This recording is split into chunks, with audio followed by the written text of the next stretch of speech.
ধূপগুড়ি গ্রামীণ হাটগুলির মধ্যে একটি অন্যতম হাট হলো ডাউকিমারি, যেখানে সাপ্তাহিকই দুদিনের হাট বসে। আর এই হাটে কৃষকদের নানা ফসল বিক্রির পাশাপাশি বিভিন্ন জিনিসপত্রের পসরা সাজিয়ে বসেন স্থানীয় ও দূর দূরান্ত থেকে আসা বহু ব্যবসায়ী। আর এই হাটেই দিনের পর দিন খাজনার নামে ব্যবসায়ীদের থেকে টাকা তুলে আত্মসাৎ করছেন জনা দু এক অসাধু ব্যক্তি। এমনটাই অভিযোগ ব্যবসায়ীদের অভিযোগ, দোকান প্রতি নেওয়া হতো 10 টাকা, বিনিময়ে দেওয়া হতো না বৈধ কোনো রসিদ। ঠিক কি অভিযোগ তুলেছেন ব্যবসায়ীরা, শোনাবো। খাজনায় যে প্রতিদিন খাজনা নিয়ে যায়, কিন্তু বাজারে কোনো পরিষ্কার টরিষ্কার নাই। তা আমাদের 2021-এর পরে বাজার ডাক হয় নাই। এইভাবে ওরা বেআইনিভাবে খাজনা তুলতেই আছে। হ্যাঁ, প্রত্যেক হাটে। তারপরে তো 10 টাকা খাজনা। নাম দুই একজনের জানি, সবার নাম জানি না। কোনো কাগজপত্র তো আপাতত দেয় না, কিন্তু চাইলে পরে বলে যে আছে খাজনা, লাগলে কতগুলো মানে খাজনা রসিদ আছে, লাগলে দিব। দীর্ঘদিন থেকেই তো দিতেই আছি খাজনা। তো সেই যখন থেকে দোকান দিচ্ছি তখন থেকেই তো খাজনা দেই, কিন্তু 2021-এর পরে তো কোনোভাবেই বাজার ডাক হয়নি। এই যে করোনা অবস্থায়, তারপরেও তো আমাদের কাছে খাজনা ওরা উঠাই নিয়ে গেছিলো। বাজারে তো প্রচুর দোকান, সেভাবে তো আমরা গুনতি করি নেই। তবে আমাদের মাছ বাজারের এই সাইডটাতেই আমরা যদি লক্ষ্য করি, তাতে মোটামুটি 200 দোকান আছে। সপ্তাহে 2 দিন নেয়, বুধবার রবিবার। ডাউকিমারি। আমার নাম জাহিদার আলম। প্রতি হাটে রোববার বুধবার করে 10 টাকা করে। না, কোনো রসিদ নেই। চলছে বছর 3 ধরে চলছে। নাড়ু ধর। আমরা প্রতিদিনই খাই না 10 টাকা বলে তো হাটবাবু নেয় স্থানীয় লোক না দেয় না। প্রতি হাটের মোটামুটি 200-250 দোকান। আমার সবজির দোকান সঞ্জিত মণ্ডল। হ্যাঁ, খাজনা তো নিচ্ছি 10 টাকা। সপ্তাহে 2 দিন বুধবার আর রোববার। না, কুপন টুপন তো কিছু দেয় না। 6-7টা জুতার দোকান আছে। বাদ বাকি তো অনেকেই আছে এদিকে বাজারে বসে, রাস্তায় বসে, মাঝহাটিতে বসে। প্রত্যেকের কাছেই 10 টাকা। রসিদ তো এমনিতেই দেয় না আগের থেকে, কিন্তু তাও আমার যতদূর মনে হয় 3 বছর। রতন রয়। ব্যবসায়ীদের থেকে অবৈধভাবে টাকা তোলার বিষয়ে জানতে পেরে তৎপরতার সাথে মাঠে নেমেছে ডাউকিমারি বাজার ব্যবসায়ী সমিতি। ইতিমধ্যে জেলা পরিষদ সদস্যা মমতা বৈদ্যকে এ বিষয়ে অভিযোগ জানিয়েছে ডাউকিমারি বাজার ব্যবসায়ী সমিতি। যদিও ডাউকিমারি বাজার ব্যবসায়ী সমিতি তৎপর হওয়া এবং খবর সংগ্রহের পর নতুন করে খাজনা তোলেননি কেউ। আমরা তেমন কোনো কিছু জানি না। কিছুদিন আগে 15 দিন আগে হাটবাবু এসেছিলেন, এসে বলল যে ওরা টাকা জমা করে না, আর ডাক হয়নি। ওরা তবুও টাকা উঠিয়ে গিয়েছে, যার জন্যে আমাদের হাটবাবু বলেছেন যে খাজনা তুলতে না। মানে যারা খাজনা তুলে ডাক নেয়, ওরা পুরানা 18 সালে পর্যন্ত মানে নিচ্ছিল ডাকটা। ওই পর্যন্ত ডাক নেওয়ার পরে আর ডাক ডুব হয়নি, কিন্তু তবু ওরা তুলে গেছে। স্থানীয় একটু দূরে, বেশি কাছেরও না, আবার বাজারের না।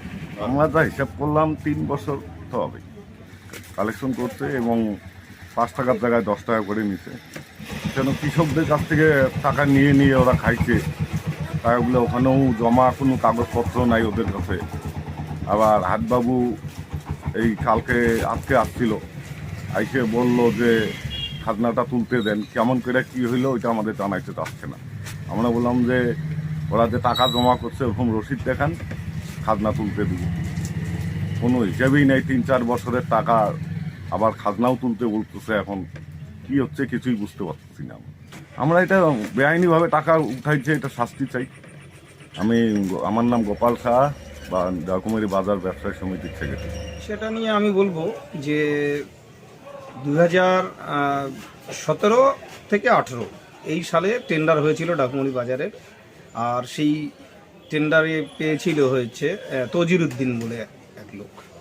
তারপরে দীর্ঘদিন কেটে যায়, করোনাকালীনেও চলে যায়।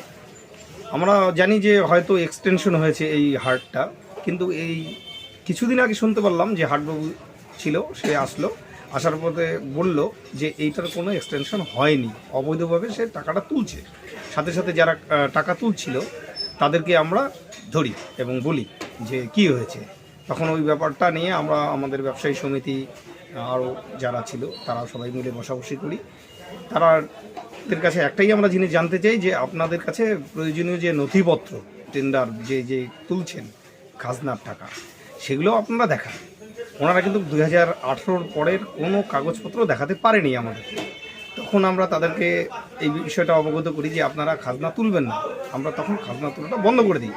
তারপরে এই বিষয়টা নিয়ে আমরা জেলা পরিষদের কাছে যাই, তাকে আমরা পেয়ার দিই, এই সমস্ত কিছু আমরা জানানোর পরে এখনও অবধি কিন্তু আমাদের ডাউকিমারি বাজারে এখন কোনো খাজনা তোলা হচ্ছে না। জেলা পরিষদও এই ব্যাপারটা উনি বলেছেন যে আমারও জানা নেই, কারণ আমি সদ্য জেলা পরিষদের সদস্য। এই বিষয়টা নিয়ে আমি সভাধিপতির সাথে কথা বলব। যাদের বিরুদ্ধে টাকা তোলার অভিযোগ তাদের দেখা না মিললেও তাদের মধ্যে এক ব্যক্তিকে ফোন করা হলে ওই ব্যক্তি অবৈধভাবে ব্যবসায়ীদের থেকে টাকা তোলার ঘটনাকে স্বীকার করে কি জানিয়েছেন শোনাবো। ওষুধ আমি তো প্রতি লোককেই দিছি না, ওই যে স্যার আসে যে বলে গেছে এই জন্য এখন আমার বিরুদ্ধে হয়ে গেছে। আমাকে আজকে এখানে মিটিং হইলো, মিটিং হয়ে অনেক কিছু বললো। স্যার ওই যে 2 বছর তো লকডাউন বন্ধ ছিল, 2 বছরের ছাড় দিয়ে বাকি পয়সাটা আমরা তুলতেছি। নাহলে 2 বছর 3 বছর হইলো। স্যার একবার 19-এ দিছি অফিসে নিয়ে গিয়া, আর একবার দিছি 20-তে না দেয়নি। আমার তারপরে আবার টাকা নিয়ে গেছিলাম, যাওয়ার পরে তো কেউ টাকা নিল না। তাই বলে টেন্ডারের পরে টেন্ডারটা আগে নিয়মটা আসুক তারপরে টাকাটা দাও। আমার নাম সুনীল। স্যার ওরা তো ওই যে হাজিরা সিস্টেম, তো ওরা নাম বলতে আসছে না। আমরা খাজনায় তুলে আর যে দোকানগুলো 10 টাকা করে দেয়। তো যা বলে যাচ্ছি, দেখো আমি তো চোরে করতেছি, এখন কি করব? তুমি যে যা কেতাল লাগিয়ে দিলা ওইটা মেটামেটি করো এখন। তাহলে আমাকে এখানে দেখে আমাকে অবদস্ত করো না কি করো, এইটাও বলছি কালকে স্যারকে। হাতবাবুর কাছে আমার ডিউটি বসে, আমি যে তোমাকে দেখা পাই নাই, হাত ছেড়ে থেকে বলছি, হাত সভাপতিকে যা বলছি। জেলা পরিষদ সদস্য মমতা বৈদ্যকে ডাউকিমারি হাটের এই অভিযোগ প্রসঙ্গে ফোন করা হলে তিনি কি জানিয়েছেন শুনবো। যে আমি তো বনভূমি দপ্তরে নেই, আমি কৃষি দপ্তরে আছি। তার জন্য আমি সেদিন আপনাকে বলেছিলাম যে আমি খোঁজ নিয়ে জানাবো। তা আজকে আমার এডিএ সাহেব অফিসের তিনি জানিয়েছেন যে গতকালকে আমাদের ভূমি সংস্কার দপ্তরের মিটিং হয়েছিল এবং সমস্ত ইজারাদারকে সেখানে ডেকেছিল, এবং ডাকুমারি হাটে বা অন্যান্য হাটগুলোতে যারা এতদিন ডাকের ইজারা তুলছিলেন তাদেরকে আজকে হাটবাবু এবং এডিএ সাহেব এসে ডাকুমারি বাজারে ব্যবসায়ীদেরকে জানিয়ে দিয়েছে যতদিন পর্যন্ত আগামীতে ডাক না হতো ততদিন পর্যন্ত যেভাবে ওনারা কাজ চালাচ্ছিলেন এনারাই চালাবেন। অ্যাকচুয়ালি ওনাদের বোধহয় মৌখিকভাবে কোনো অর্ডার ছিল, নইলে ওনারা এতদিন তুলতে পারতেন না, বা অবৈধ যদি হতো তাহলে আবার ওনাদেরকেই তোলার অর্ডার দিতেন না। ওনাদেরকে যেহেতু আবার আজকে এসে হাটবাবু আর এডিএ সাহেবরা এডিএম জেলা পরিষদের নির্দেশে যখন আজকে আবার তাদেরকে তোলার জন্য ব্যবসায়ী সমিতিদের সঙ্গে কথা বলেছে। ব্যবসায়ী সমিতিদের সঙ্গে আপনি কথা যদি বলেন তাহলে তারাও জানতে পারবেন। আমাকে সন্ধ্যার পরে এডিএ সাহেব ফোন করে জানালেন, নইলে আজকেও আমি আপনাকে কিছু বলতে পারতাম না। যে কালকে যেহেতু গতকালকে মিটিং ছিল, আজকে এসেছিলেন ওনারা ডাকুমারি হাটে এবং কিছু টয়লেট সংক্রান্ত ব্যাপারে কথা বললেন, কিছু ফটো তুলে নিয়ে গেলেন। 2টো টয়লেট বন্ধ আছে, শৌচাগার, সেগুলো যাতে খুলে দেওয়া যায় পরিষ্কার পরিচ্ছন্ন করে, এবং হাটটা যাতে আবার জেলা পরিষদ থেকে যাতে একটু পরিষ্কার করে দেওয়া যায়। যে পরিস্থিতি রয়েছে এখন ইজারাদাররাও ঠিক মতো পরিষ্কার করতে পারবে না, ওনারা সেই ব্যাপারটা এডিএম এর সঙ্গে কথা বলবেন, এটা আমাকে জানিয়েছে।